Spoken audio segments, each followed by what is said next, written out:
Ah, yes, the 6th day of the 10th month of the year 2024.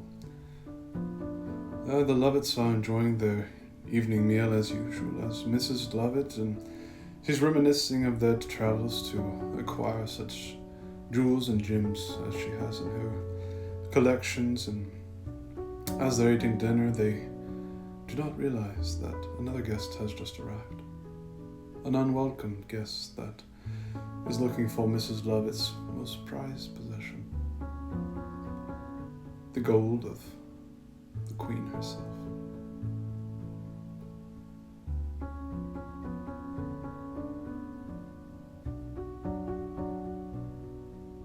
As Mrs. Lovett returns, she finds something is out of place. Something is missing. She runs to the door and yells out for Herb. And this is where I come into the story. Detective Finnegan at your service, and oh, poor Mrs. Lovett, just beside herself, and Mr. Lovett doing all he can to comfort her in her loss. Yes, the scene of the crime. As I enter, I think... wait, did I turn the oven off? Yeah, I definitely did. Okay. Anyway, where was I? Yes. So I do like to examine the scene, make sure nothing is out of place and no remnants were left behind. Did this perpetrator, this thief, leave any traces? And as I return to my study, I begin to sketch the thief and maybe what he might look like.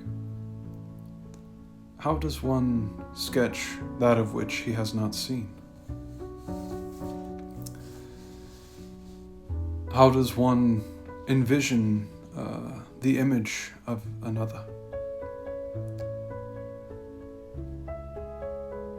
How does one try to imagine that of which a thief may be? How does one smoke a pipe upside down? Sorry. There we go. And how does one of all do this without a snack? And so that's where we are now. Yes, as night falls and embers rise, and I sit and think and ponder upon the scene that I have been a part of today, that of which I have been hired to find. I begin to play the scene of the crime in my head, playing back the images, and I just think to myself, how does one become a thief? When does one make the choice to be a thief?